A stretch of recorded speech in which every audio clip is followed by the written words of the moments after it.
Bien, en la clase pasada habíamos hablado acerca de lo que era básicamente la llegada, la ventilación pulmonar, la llegada del aire que nosotros tenemos alrededor nuestro hacia los pulmones, hacia nuestros alveolos, ¿no? Habíamos llegado habíamos llegado desde que el aire que se encuentra en nuestro alrededor tenía una cierta concentración de gases y este necesitaba ingresar a nuestros alveolos. Bueno, ingresaban a esos alveolos por los fenómenos, ¿no?, que ya hemos visto. El cambio de presiones que existe en nuestro organismo, ¿no? La presión negativa de la pleura, la presión negativa de los alveolos, cómo estos se van haciendo más negativos a cada instante, la presión transpulmonar aumenta y aumenta la cantidad de volumen que existe en nuestros alveolos. Habíamos visto que más o menos la ventilación pulmonar era 500 mililitros en teoría, porque tenía que ver, como les reitero, en la espirometría, la ventilación pulmonar o volumen tidal para los gringos, tiene que ver en lo que es, tiene que ver peso, talla, sexo, patologías que tiene un paciente, ¿no? Nosotros hemos tenido en los años anteriores, que los hacían los mismos alumnos sus espirometrías, hemos tenido bastantes casos de EPOCs, asmas, pacientes que tenían malformaciones, personas que tenían malformaciones congénitas en el tórax, ¿no? O sea, alumnos de diversos tipos que nos han mostrado sus patrones espirométricos, ¿no? Entonces, eso quizá este año no lo vamos a poder hacer como en los años anteriores, que en la teoría, en la práctica le decíamos el más gordito, la más flaquita, la más chiquita, el más grandazo, el que hace deporte, el que no lo hace, y si alguien tiene una patología, había muchos asmáticos, bronquitis asmatiforme, ¿no? Entonces, teníamos, aunque no lo crean, en los grupos de práctica teníamos mucha riqueza en lo que eran patologías, y les enseñábamos a hacer la espirometría para que ustedes lo sepan hacer, es una competencia que deberían ganar. Sin embargo, ahora, bueno, estamos pasando por otro tiempo y esperemos que podamos suplir sus expectativas y que al salir ustedes tengan bastante esas competencias. Bueno, un poco saliendo del tema, Gustavo. Entonces, el aire volumen tidal ingresa el volumen tidal, la ventilación pulmonar hacia los alveolos, y se encuentra con 150 mililitros de lo que es el espacio muerto, espacio donde no hay intercambio respiratorio. También vamos a recordar que desde los bronquios hacia adelante hay 23 divisiones, y de esas 23 hasta la división 16 no hay intercambio respiratorio, o sea, los bronquios están llenos de aire nada más, pero que no se intercambian. Más la tráquea, más la boca, la nariz, donde hay aire, ¿no? Entonces tenemos 150 mililitros de un espacio muerto anatómico, porque es la anatomía. Y tenemos dentro de nuestros pulmones zonas donde no se ventilan bien, ¿no? Entonces son espacios muertos fisiológicos, ¿sí? Fisiológicos. Entonces tenemos, nuestro espacio muerto anatómico son 150 mililitros. Entran 500 mililitros normalmente, en teoría, pero de esos solo 350 llegan a los alveolos, que es lo que hemos visto en la clase anterior. Y de esos 350, 34 segundos demoran en intercambiar solo la mitad de ese aire que ingresa, entra y sale, ¿no es cierto? Entonces, no lo hacemos bruscamente, como les había dicho, por el CO2. Ahora, esto genera una determinada presión de aire también, tanto a nivel atmosférico como a nivel alveolar. Y eso es lo que vamos a ver ahora. Porque eso es lo importante para que el oxígeno, parte del aire que respiramos, pase a través de la membrana del alveolo y la membrana del capilar que viene al pulmón, ¿no?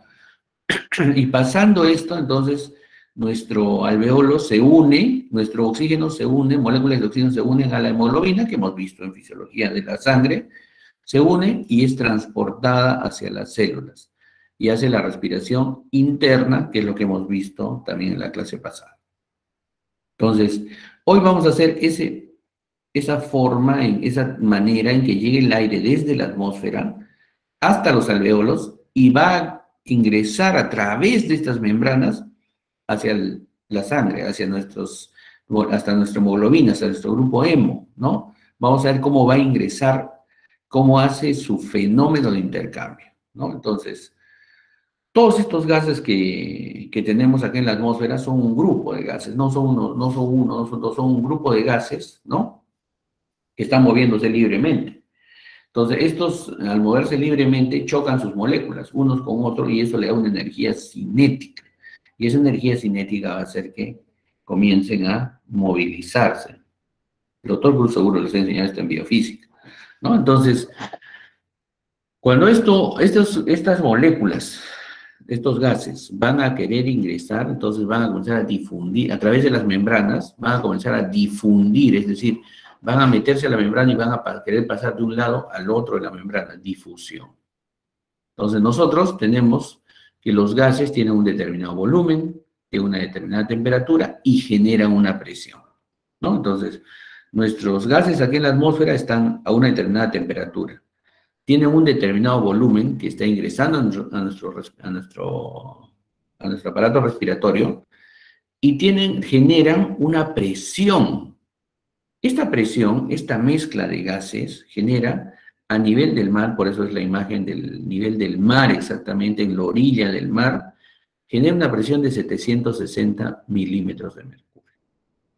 Y la clase pasada habíamos hablado ligeramente de la ley de Boyle y la ley de Dalton, ¿no? Entonces, hoy la vamos a hablar mejor. ¿Qué quiere decir la ley de Boyle? La ley de Boyle decía que a menor espacio hay más presión y a mayor espacio comienza a dispersarse y hay menor presión. Pues exactamente eso es lo que pasa en la Tierra, en nuestro planeta. Nosotros, al momento de pararnos en la orilla del mar, estar parados ahí en la orilla de Boca del Río, mirando el mar, el poniente, mirando cómo, pensando en nuestra vida, en cómo voy a ser médico medio virtual, que ojalá ya regresemos a las clases presenciales. Entonces, estamos pensando, ¿no? Ahí. Y entonces, la presión de gas es mayor porque toda la atmósfera está pegada al ras de la Tierra. Entonces, ahí es 760 milímetros de mercurio, ¿sí? 760 milímetros de mercurio. Pero conforme vamos ascendiendo, Tacna está a 500 metros, Moquegua a 1100 metros, Arequipa está a 2.490 metros, Cusco está a 3.400 metros, Puno está a 3.800 metros, entonces vamos subiendo, ¿no es cierto? Vamos subiendo en altitud. Y al ir subiendo en altitud, nosotros, nuestra atmósfera se va dispersando, y exactamente es la imagen, se va dispersando y hace menos presión. Entonces, la presión aquí a nivel de la orilla del mar es 760 milímetros de mercurio.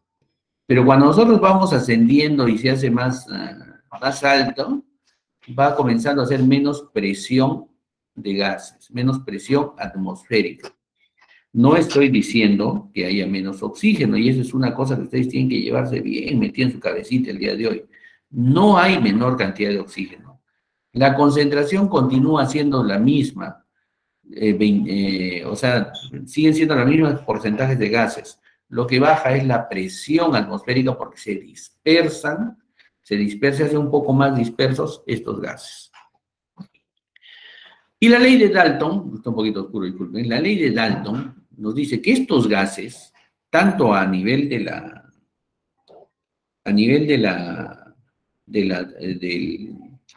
mar como a nivel de la altura, generan una presión. Pero como son varios gases, entonces dice, la presión total es la suma, o es igual a la suma de las presiones parciales. Es decir, cada gas que tenemos en la atmósfera va generando una presión. Y esta presión se suma con la del otro gas, con la del otro gas, con la del otro gas, y nos genera 760 milímetros de mercurio en la orilla del mar. Si nos vamos a Arequipa, por ejemplo, 2.500 metros, 585 milímetros de mercurio de presión atmosférica. Eso quiere decir que igual que las presiones, cada gas genera menos presión, va sumando, sumando, sumando, y genera 585 milímetros de mercurio. En Tacna estamos sobre el aproximado de 720 milímetros de mercurio. Quiere decir que la playa está acá a media hora, pero aquí hay menos presión atmosférica, los gases tienen menos presión. ¿Por qué? Porque ahí estamos un poquito más dispersos. ley de Boyle. Entonces, las leyes físicas nos ayudan a entender esto. Es la ley de Dalton, ¿no? Sumamos las presiones de los gases y nosotros, cada presión parcial de un gas, la sumamos y se da una presión total del gas. Entonces, comprendido este preámbulo, nosotros vamos a entrar a lo que es la mezcla de gases real que respiramos nosotros. Entonces, ¿qué cosa hay en nuestro aire, en nuestra atmósfera? Lo principal que es el nitrógeno, casi 79%, y oxígeno casi 21%. Es decir, el 100% casi es nitrógeno y oxígeno, ¿no? Y el resto es dióxido de carbono, argón, helio, criptón, xenón, radio, etc. Tenemos todos los tipos de gases, ¿ya? ¿Qué es lo que está pasando ahora? ¿Por qué dicen calentamiento global? Porque la presión se mantiene, pero lo que está pasando es que está aumentando la cantidad de dióxido de carbono en nuestro planeta, disminuyendo la cantidad de nitrógeno un poquito. Eso ya es de gravedad para nosotros. Entonces tenemos nitrógeno en una buena cantidad, oxígeno en 21%. O sea, nuestro principal alimento es el oxígeno. Necesitamos oxígeno para vivir. Pero fíjense que en la atmósfera solo hay 21%. O sea, eso es lo necesario para que nuestra especie y todas las especies en la faz de la Tierra sobrevivan. 21% oxígeno, el resto nitrógeno y pequeñas cantidades de otros gases. Entonces, de los 760 milímetros de mercurio, ¿no? Nosotros es el 100% de la presión, vamos a sacar la presión parcial de cada uno de los gases. ¿Y por qué es importante esto? Porque los gases se van moviendo a favor de la gradiente de presión. Es decir, si yo tengo 159, 160 milímetros de mercurio de oxígeno, porque es el 21% del oxígeno de la composición total. Si yo tengo 21% oxígeno, tengo 159, 160 milímetros de presión aquí en la atmósfera, supongo que mi presión a nivel de mi vía aérea debe ser menor para que el oxígeno ingrese de esa manera, ¿no es cierto? Y entonces, eso es lo que nosotros tenemos que entender. Que tenemos que tener una presión en la atmósfera que permita que el oxígeno se mueva hacia el interior de nuestro aparato respiratorio. Y que nuestro aparato respiratorio también genere una presión en nuestro alveolo para que ingrese a través de la membrana alveolo capilar y pueda pegarse a la hemoglobina. Y en la sangre tiene que haber también una determinada presión de oxígeno, ¿sí? Para que nuestro oxígeno llegue a las células y pueda ingresar a las células a favor de la presión. Entonces, tiene que ir bajando la presión, ¿sí? Pero tiene que ser más en el lugar anterior. Es decir, en la atmósfera, 159. Tiene que haber menos presión en el alveolo, menos presión en la sangre arterial, menos presión en la célula, menos presión en la sangre venosa, porque es el circuito. ¿Ya? Entonces, creo que hasta ahí, más o menos, si hay dudas, me dicen, porque esto es importante para lo que sigue. Acá un acápite les voy a hacer, por ejemplo. Si yo estoy en la altura y ya no son 760 milímetros de mercurio, ¿no? Entonces, por ejemplo, estoy en Arequipa 585 milímetros de mercurio. Si ustedes sacan su calculadorita y sacan el 21%, van a ver cuánto es la presión de oxígeno en Cusco, por ejemplo, Arequipa, Puno, ¿no? Entonces, cuando yo voy a respirar allá, hay el 21% de oxígeno, el oxígeno está ahí, pero la presión es menor, y entonces lo que pasa es que comienza a entrar a menos presión, mi alveolo, ojalá que la presión que hay acá sea mayor que la de mi alveolo para que el aire entre, ¿no? Y pueda difundirse también la presión del alveolo hacia la sangre. Eso es, jóvenes, justamente la medicina de altura. Por ejemplo, nos dicen de que ninguna población podría vivir a más de 5.000 metros de altura. Y la naturaleza nos ha enseñado que nos adaptamos. ¿Por qué a 5.000 metros? Porque la presión atmosférica es tan bajita que la presión de oxígeno se vuelve tan bajita que en teoría no llegaría hasta los alveolos el oxígeno. Sin embargo, nos adaptamos. Así como las cabras se adaptan a las alturas gigantescas del Himalaya, de los montes Himalayas, nosotros nos adaptamos aquí en el Perú, tenemos una de las dos poblaciones que vive a más de 5.000 metros de altura, ¿no? La Rinconada en Puno. Entonces, la Rinconada es un complejo minero, no es un complejo, es un pueblo minero, ¿no? Es un pueblo minero. Y este pueblo minero vive a más de 5.000 metros y la gente camina, come, respira y no se mueren. Nosotros, bueno, y más famosos son los Sherpas, ¿no es cierto? Los Sherpas del Himalaya, que son los guías, que son, ¿no? Que están adaptados a esa altura. Sino que nuestros pobladores de la Rinconada no son tan famosos a nivel mundial, sin embargo, tenemos una de esas poblaciones que vivían más de 5.000 metros. Bien, entonces, ¿qué cosa es el FiO2 el FiO2 o la presión inspiratoria de oxígeno? El FiO2 o la presión inspiratoria de oxígeno es la presión y el porcentaje a la cual el oxígeno se encuentra en nuestra atmósfera. Por ejemplo, en nuestra atmósfera estamos al 21%, ¿sí? Al 21%.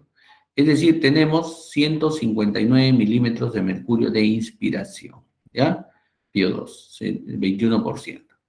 Sin embargo, cuando esta presión inspiratoria es 159 milímetros de mercurio, 21%, a la presión atmosférica, ¿no? Ingresa a nuestros alveolos, ingresa a nuestro aparato respiratorio, se encuentra ¿con qué cosa? Se encuentra con la presión que genera el espacio muerto, y el espacio muerto genera evaporación en las mucosas del aparato respiratorio. Este vapor de agua genera una presión contraria, es decir, pelea contra la que ingresa, y son 47 milímetros de mercurio. Entonces, cuando va ingresando el aire a nuestro aparato respiratorio, este vapor de agua, que son 47 milímetros de mercurio, teóricamente, porque cuando el aire es seco, el aire más frío, como es en las alturas, genera más, pero aquí estamos todo hablando teoría.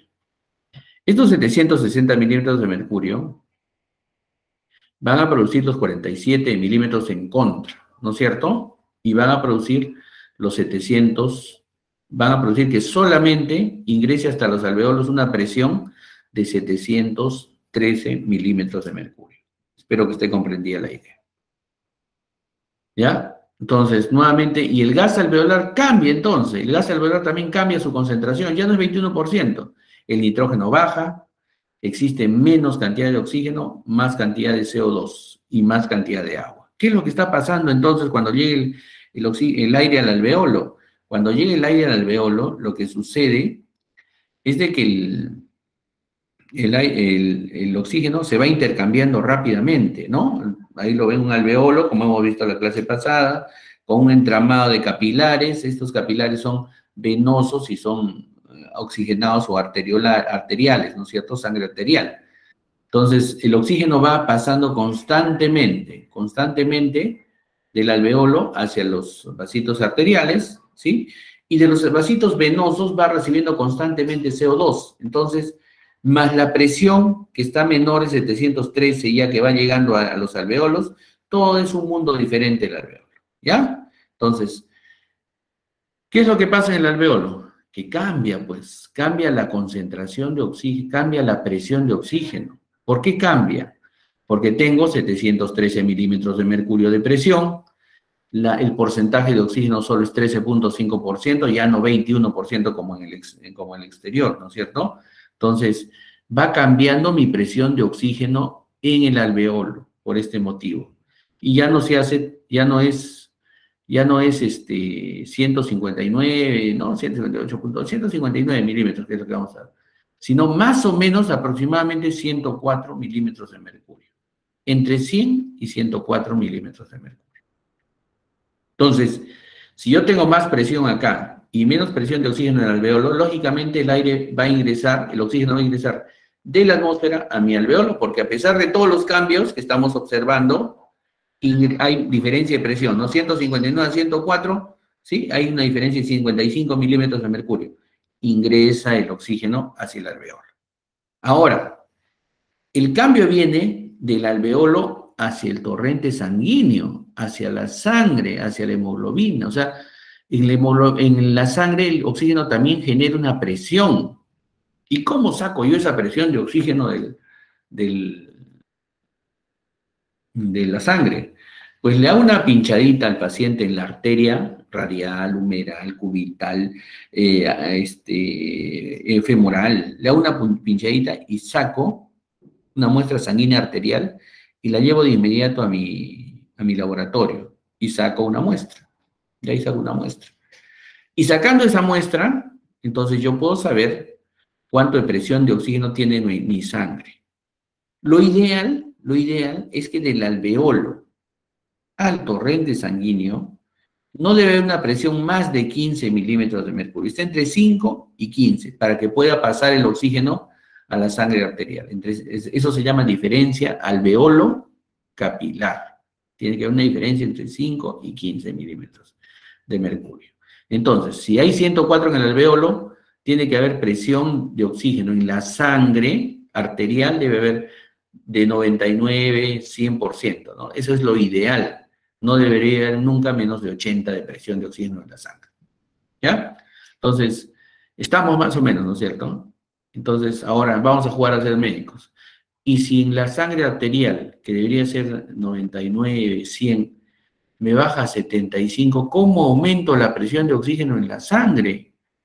Ah, ahí voy a necesitar poner más oxígeno, y ahí viene la oxigenoterapia. Le pongo una mascarita, cánula, no sé, le aumento la presión de oxígeno a nivel externo y la hago pasar a presión, ¿no? Aumento las presiones para que pase más oxígeno a la sangre. ¿Ya? Más o menos. Si baja la concentración de oxígeno en el aire, igual me pongo mi cánula nasal. ¿Qué pasa con los que suben a veces al Huascarán, suben al Himalaya? ¿Qué pasa? Cuando llegan a la punta, más de 6.000 metros, cuando están llegando más de 6.000, ¿cuánto mide el Huascarán? 6.675, ¿no? La punta este y la punta oeste, me acuerdo, 6.677, algo así es. Pero por más de 6.670 y tantos son ambas puntas. Entonces, y el Himalaya, que es un poquito más alto, 7.800 y tantos, ¿no? Entonces, ¿qué pasa? Cuando van llegando a más de 6.000 metros, ya no hay aire, pues ya no hay presión de oxígeno, ¿no? Si ustedes sacan, vamos a ver ahorita cuánto sería la presión de oxígeno. Ya no hay presión de oxígeno. Y entonces ya no ingresa oxígeno a presión a mi alveolo. ¿Qué es lo que hago? Me pongo una cánula nasal, mi balón de oxígeno, y así llegas hasta la punta. O sea, bueno, es un deporte, yo comprendo, pero pones en riesgo tu vida. Vamos a ver ahorita muchos más riesgos.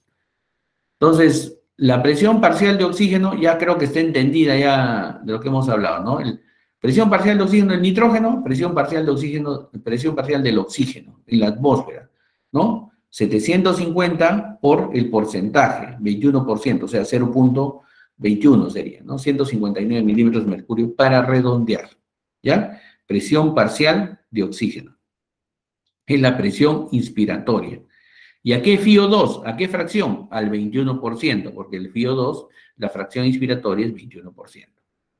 Cuando llego al alveolo, entonces, que peleo contra los 47 milímetros de mercurio, cambia la mezcla de gases, y entonces la presión parcial del oxígeno se hace 104, sale si lo sacan exactamente, 104 milímetros de mercurio. ¿Ya? ¿Y esto qué es lo que pasa? Con estos 104, entonces tengo que pasar hacia el capilar arteriolar. El aire alveolar no tiene la misma composición como hemos visto que el aire atmosférico, ¿no es cierto? El aire alveolar va cambiando oxígeno, porque el oxígeno va pasando a la sangre para oxigenarla y va recogiendo el CO2. Entonces va cambiando eso, ¿no? Es diferente su composición. Por ejemplo, la capacidad residual funcional que hemos visto cuando hemos hecho la clase pasada, es decir, la capacidad residual y el volumen residual y el volumen de reserva inspiratoria, cada uno 1.200, van a sumar 2.400 mililitros, ¿no? En cada respiración no llegan los 500 mililitros, llegan 350 mililitros al alveolo, ¿sí? Principios que hemos visto en la clase pasada. Bueno, de estos 350 mililitros tienen que ir pasando por el aire, no se va a intercambiar de un solo golpe, ¿no? Es decir, en 34 segundos solo cambiamos la mitad de nuestro aire. Vamos cambiando la mitad de nuestro aire. ¿Por qué? Porque con eso nuestro organismo mantiene el CO2. Y el CO2, como les reitero, les he también comentado en la clase pasada, el CO2, digamos, es el trazador de lo que es el pH, ¿no?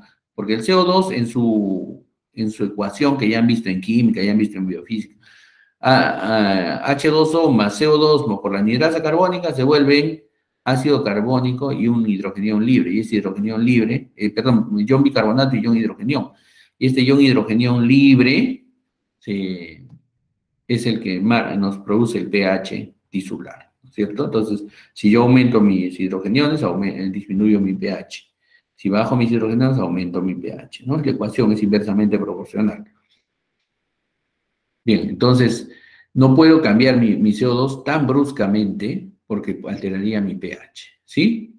Entonces, el oxígeno se va absorbiendo constantemente. Bueno, y esto hace de que más o menos de los 159 quede una presión de oxígeno entre 100 y 104 milímetros de mercurio en el alveolo, ¿no? Por todo lo que ya hemos visto anteriormente.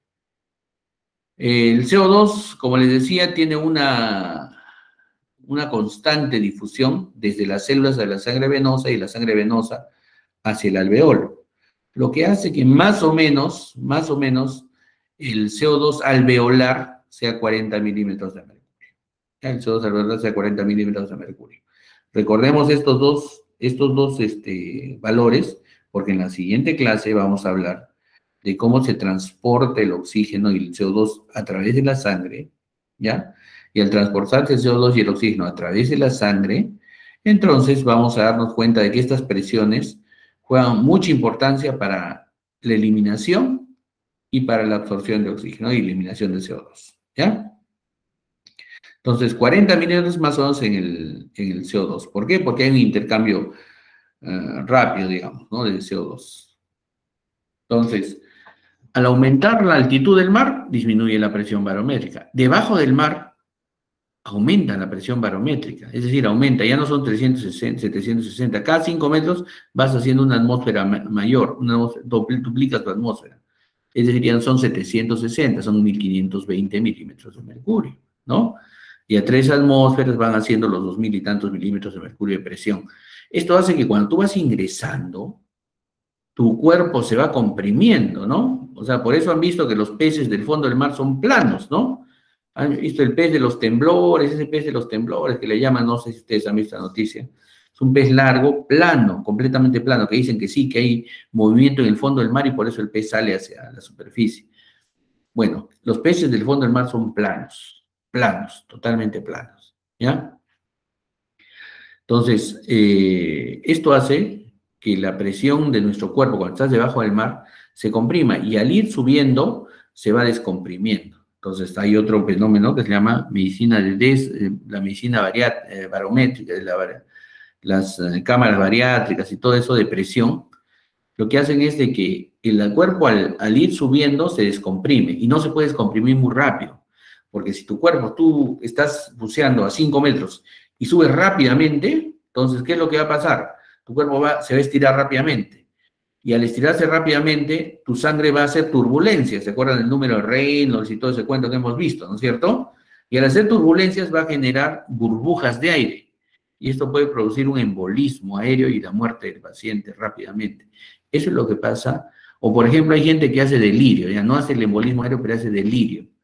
Y un delirio marcado, locura, ¿no? Que tenemos que hospitalizarlos unos días hasta que eso ceda.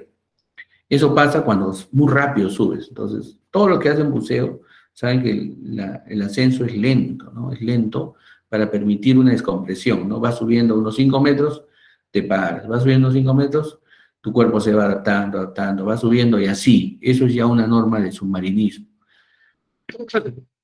En cambio, en la Tierra, nosotros vamos subiendo y nuestra presión barométrica va disminuyendo. Es al contrario, ¿no es cierto? Entonces va disminuyendo y lo que pasa es que hay menos oxígeno, menos presión de oxígeno cuando vamos subiendo más.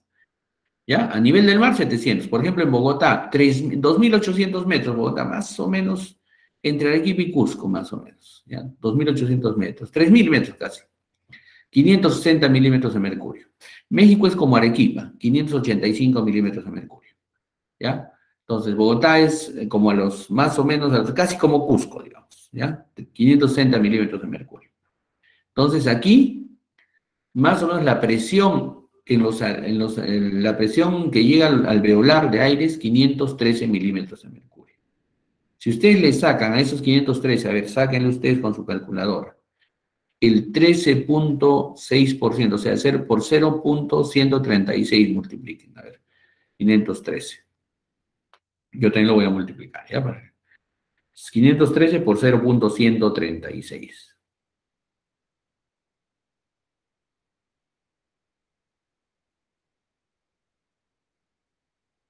Entonces le sale 69, casi 70 milímetros de mercurio de presión de oxígeno, ¿no? ¿Y cuánto era la presión de oxígeno a nivel del mar? 100 a 104. Y en Bogotá solo hay 70 milímetros de mercurio de presión. Entonces, ahí todavía puede pasar, ¿no es cierto? Tiene que haber una diferencia entre el alveolo y la sangre, ¿no? Arteria. Entonces, de todos modos te va a faltar, tu cuerpo se tiene que adaptar. ¿Y cómo se adapta tu cuerpo a esa altura? Tu cuerpo se adapta a esa altura con generando más hemoglobina, ¿no? Porque hay menos presión de oxígeno. ¿Cómo generas? Con la eritropoyetina. ¿Se acuerdan de la eritropoyetina que hemos visto hace un par de semanas atrás en Fisiología 1, ¿no es cierto? Entonces, y generas más hemoglobina y tienes la tendencia a atrapar más y más y más. ¿Ya? Entonces, miren cómo va variando. Entonces, si a alguno de ustedes les gusta el fútbol, ¿ustedes han visto jugar a la selección de Colombia en Bogotá, sus partidos locales? No, ¿no es cierto? Casi no juegan. Juegan en Cali, Medellín, en donde hay menos altura. ¿Y por qué hacen eso? Hacen eso porque sus jugadores de fútbol, la mayoría, ya salió a jugar al extranjero. Entonces están adaptados a alturas menores. Y si tú bruscamente los traes a jugar a Bogotá, prácticamente lo que vas a hacer es hacerlos jugar como visitantes, en una mayor altura. No van a rendir igual y la selección visitante que puede estar más adaptada a eso, les va a ganar, ¿no? Entonces, esto para los que les gusta la historia del fútbol, esto fue un craso error cuando hicimos las eliminatorias hace muchos mundiales en Argentina, 78, la selección de Colombia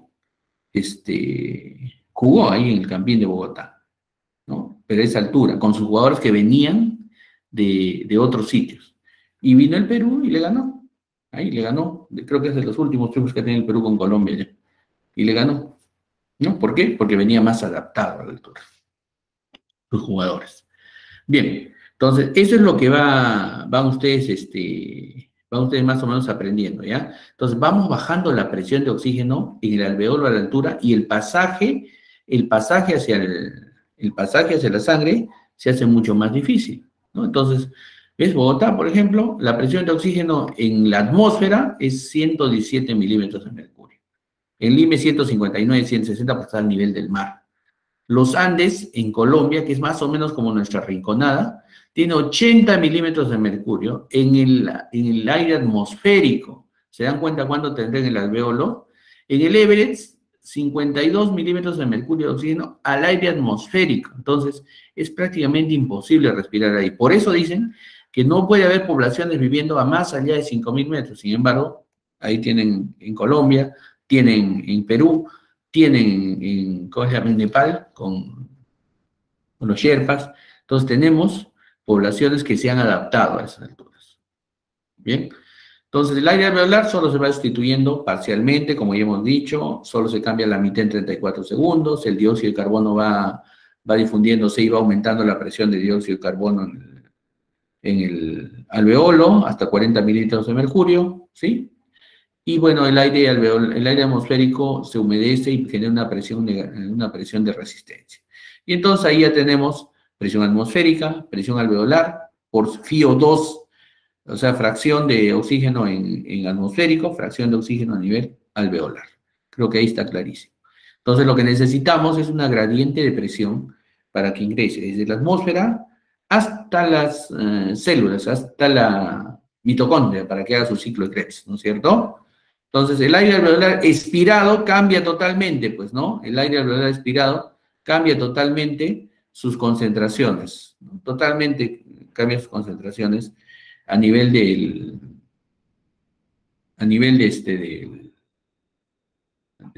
alveolo y a nivel del aire atmosférico, ¿no? 40, por ejemplo, es a nivel alveolar, ¿no es cierto? Que hemos visto, el CO2 alveolar es 40. ¿Sí? Y a nivel del medio ambiente debe ser 27 la expiración que nosotros damos de CO2.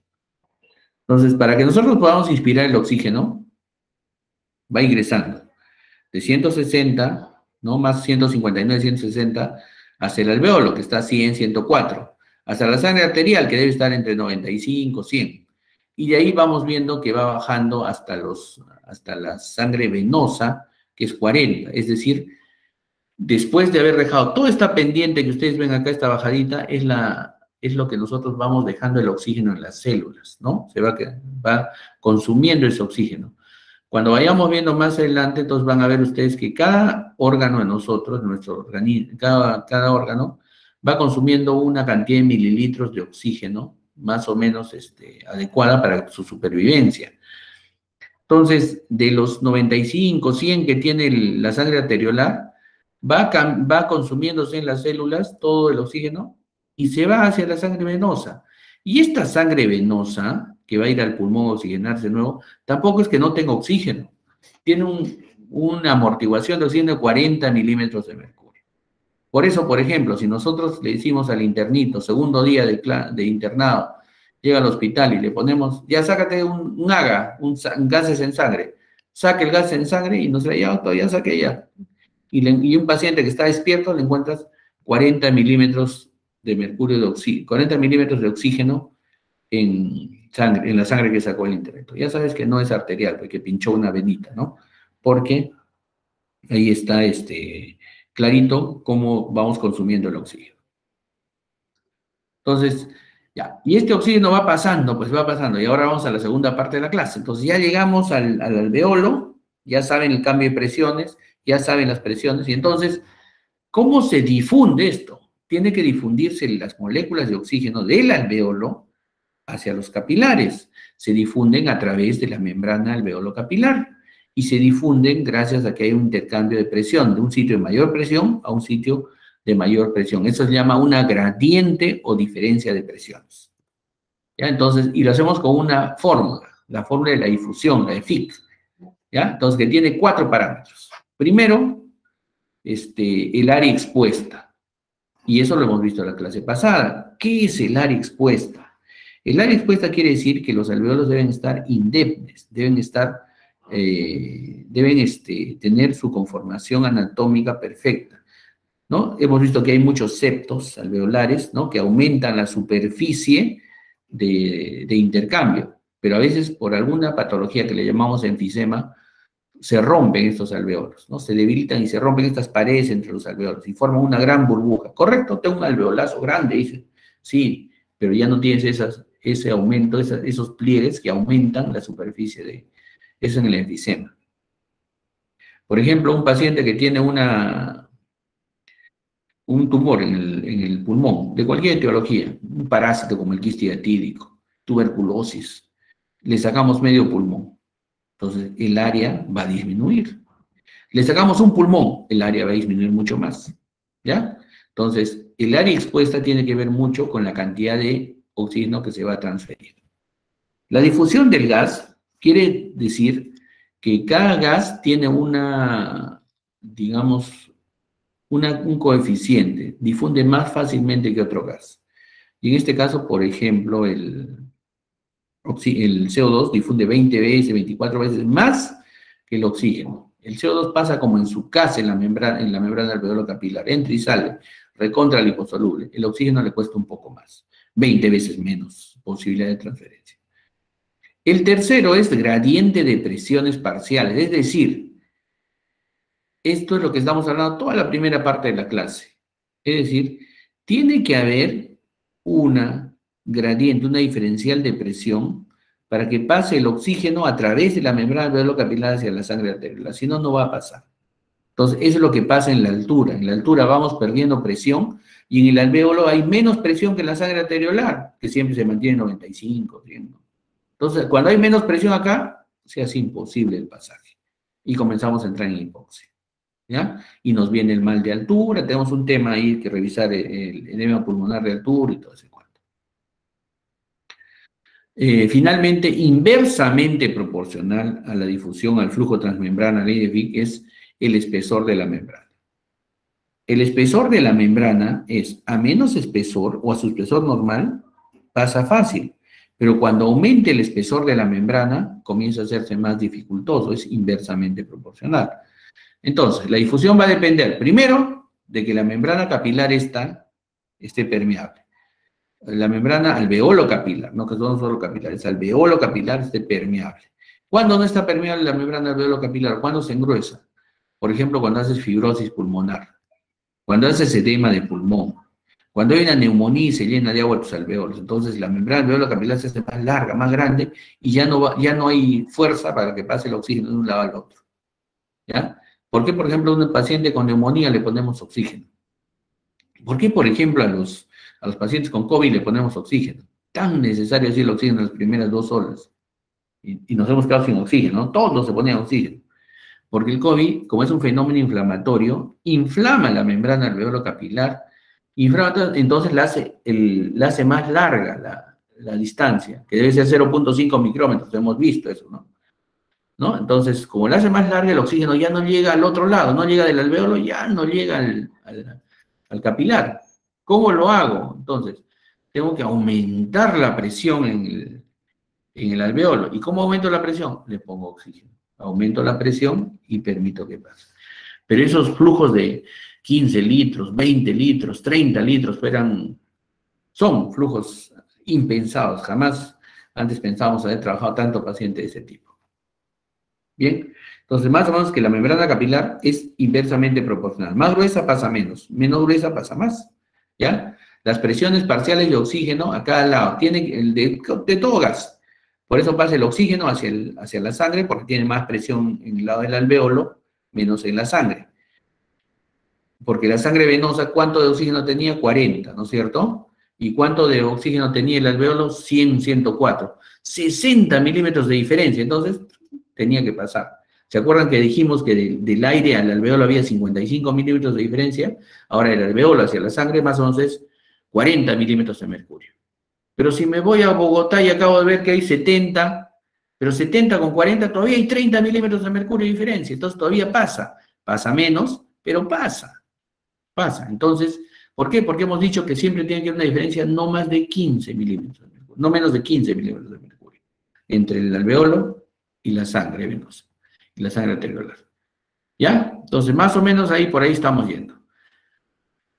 Entonces, y también tiene que ver la solubilidad del gas, ¿no? Más soluble el CO2 que el oxígeno.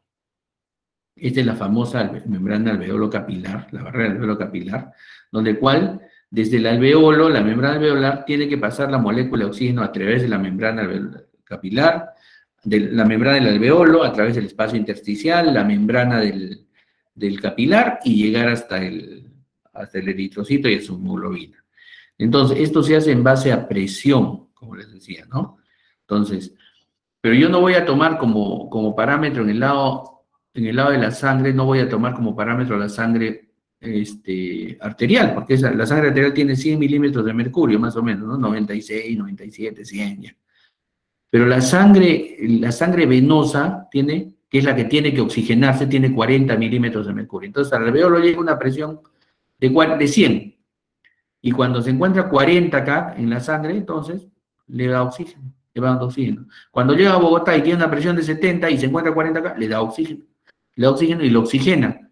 Y la sangre arteriolar siempre tiene que estar en 96 milímetros de mercurio. Siempre. ¿Ya? La sangre de la arteria, que es diferente a la sangre de la vena, ¿ya? Y esto se basa en la física que estamos aprendiendo el día de hoy. Lo mismo, entonces, más o menos el CO2 y el oxígeno. Entonces, el alveolo es una bombita que va haciendo ingresar oxígeno y saca CO2, oxígeno y saca CO2. Entonces, tenemos 2 gradientes que tenemos que ver. Oxígeno alveolar y oxígeno venoso, porque esa gradiente es la que va a hacer que se oxigene la sangre arteriolar. CO2 venoso, que es la que trae el CO2, y CO2 alveolar. Aquí es un parámetro que no hemos visto todavía. El CO2 venoso, como es el CO2 que trae de las células, es 46 milímetros de mercurio, el CO2 venoso. Y el CO2 alveolar, que lo habíamos visto ya hace poco, es 40 milímetros de mercurio. Pero solo hay 6 de diferencia, autor, no es como el oxígeno que necesita 40, 50 para pasar más o menos. Pero el CO2 es mucho más difusible, es 24 veces más difusible. Con el CO2 basta que haya 1 milímetro de diferencia y sigue pasando. Y sigue pasando. ¿Ya? Entonces aquí el esquema, más o menos, viene la sangre venosa al alveolo con oxígeno 40 y con CO2 46. y el alveolo está con una presión de oxígeno de 100, 104, 100 vamos a darle, y el CO2 de 40. Lógicamente, por las presiones, el CO2 pasa aquí, ¿no es cierto? El CO2 pasa aquí y es eliminado, y el aire arteriolar, el oxígeno pasa a la sangre venosa y oxigena la sangre. Y la sangre arterial llega a nuestro organismo con oxígeno 100 y con CO2 40, es decir, se va yendo el CO2, ¿no? Entonces, más o menos esto es lo que equilibra. ¿Por qué no puedo tampoco expulsar todo mi CO2? Porque solo intercambio, ¿no? Partes del aire aquí, 34 segundos para intercambiar todo el aire, y porque si el CO2 lo altero totalmente, lo elimino rápidamente, voy a entrar en una alcalosis respiratoria que puede ser severa para el paciente. Vamos a ver más adelante cuáles son los fenómenos de la alcalosis. Bien, entonces creo que hasta ahí está claro esto, ¿no? CO2 24 veces más difusible, o sea, tenemos que tener una membrana recontrapermeable para que pase oxígeno, ¿ya? Que es más difícil que pase oxígeno, y la del CO2, como les digo, que es una difusión rapidísima, ¿no? Rapidísima. Entonces, nuevamente, la difusión tiene que ver con el CO2, porque el CO2 tiene más solubilidad, ¿sí? Y el oxígeno es menos denso, la densidad del oxígeno es menor que la del CO2, pero sin embargo, la solubilidad del CO2 es mayor que la del oxígeno. Estos son los fenómenos diferentes, ¿ya? Y esto tiene que ver con la difusión. Entonces, la difusión del oxígeno es 20 veces más rápida. Ahí está su coeficiente de difusión, 0,57. Lo vamos a ver cuando hagamos la práctica de insuficiencia respiratoria, la difusión de oxígeno. Entonces, ¿qué factores limitan a que se difunda un gas? El espesor de la membrana, les vuelvo a reiterar, el espesor, la superficie de la membrana. El espesor de la membrana, lo que acabamos de explicarles del COVID, la fibrosis hace lo mismo, la neumonía hace lo mismo, el edema pulmonar hace lo mismo, entonces hay problemas. La superficie de la membrana, como les decía, el enfisema, si me saca un pedazo de pulmón, si tengo bula, si tengo tuberculosis, la superficie se altera la difusión. El coeficiente de difusión del gas, reitero nuevamente, el CO2 es mucho más difusible que el oxígeno. Y el gradiente de presión, que es importante, porque ya lo hemos visto, ¿no? 100 en el alveolo de oxígeno, 40 en la sangre venosa, 46 de oxígeno en la sangre venosa, 40 de CO2 en la sangre venosa, 40 de CO2 en el alveolo. Ese gradiente de presión hace que entre y salga y nos regularice la sangre arterial. Nuevamente la misma fórmula de Fick, el flujo transmembrana, entonces yo creo que ya está recontraentendido. ¿Qué factores afectan la difusión? Los que les indiqué, el espesor de la membrana, el área de superficie, el coeficiente de difusión y la diferencia de presiones. Esta diferencia de presiones, ¿cómo la podemos cambiar? ¿Cómo hacemos? Le ponemos oxígeno al paciente, que lo van a ver ya cuando hagan clínica, van a ver cómo vamos aumentando la presión de oxígeno inspiratorio. Pero ahora ya tiene que estar bien clarito en sus cabecitas eso, ¿ya? Entonces, superficie, gradientes, distancia, ¿no? Con el edema pulmonar. Entonces, a través de la membrana, por minuto, tiene que haber una diferencia por lo menos de 1 milímetro de mercurio para que pase un gas de un lado al otro de la membrana, ¿ya? Si no hay, no hay. Entonces, más o menos la capacidad estándar de difusión de oxígeno, ¿ya? Para que difunda oxígeno es 21 mililitros por minuto por milímetro de mercurio. Es decir, cada minuto, por cada milímetro de mercurio de diferencia entre sangre arterial, entre alveolo y la sangre, tiene que difundir 21 milímetros de oxígeno. Más o menos, como no pasa en un minuto no se intercambia todo, como les decía, demora en el intercambio, no es cada respiración que van pasando los 21 mililitros, estamos hablando por minuto, ¿ah? ¿Sí? Por minuto. Entonces, más o menos 230 mililitros por cada minuto se van difundiendo, ¿ya? Cada minuto de oxígeno se van difundiendo del alveolo hacia la sangre, ya se van difundiendo. Esto aumenta en el ejercicio aumenta hasta 65 milímetros de oxígeno por minuto por milímetro de mercurio de diferencia. Esto hace que al aumentar la cantidad de oxígeno que va pasando, al momento de hacer ejercicio, que lo vamos a ver más en otra clase también, aumenta la capacidad de los capilares. Todos los capilares se dilatan, aumenta nuestro torrente sanguíneo, comienza a circular más para que comencemos a recibir más oxígeno en nuestro organismo. Bueno, el CO2, les reitero, en el ejercicio también lo eliminamos por su capacidad de difusión. Más o menos eliminamos 450 mililitros de CO2, pero en ejercicio podemos eliminar hasta 1.300 mililitros por minuto por milímetro cuadrado, por milímetro de mercurio de diferencial de presión. Ahora, hay una mecánica en la diferencial de las regiones. Tenemos que tener en cuenta que el oxígeno es un gas y la sangre es un líquido, ¿no? El oxígeno como gas, entonces tiende a irse a los espacios superiores. Y la sangre como líquido tiende a irse a los espacios inferiores. Entonces, el gas tiene una presión que hace mayor aquí en los pulmones y el líquido hace una presión que hace mayor en las bases de los pulmones, ¿sí? Entonces esto lo vamos a ver en una clase, curva presión-volumen, que lo vamos a ver en la siguiente clase. Bien, jóvenes, ¿alguna pregunta, dudas acerca de la clase del día de hoy?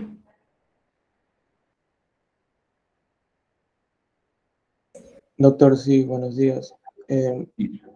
Usted mencionaba que cuando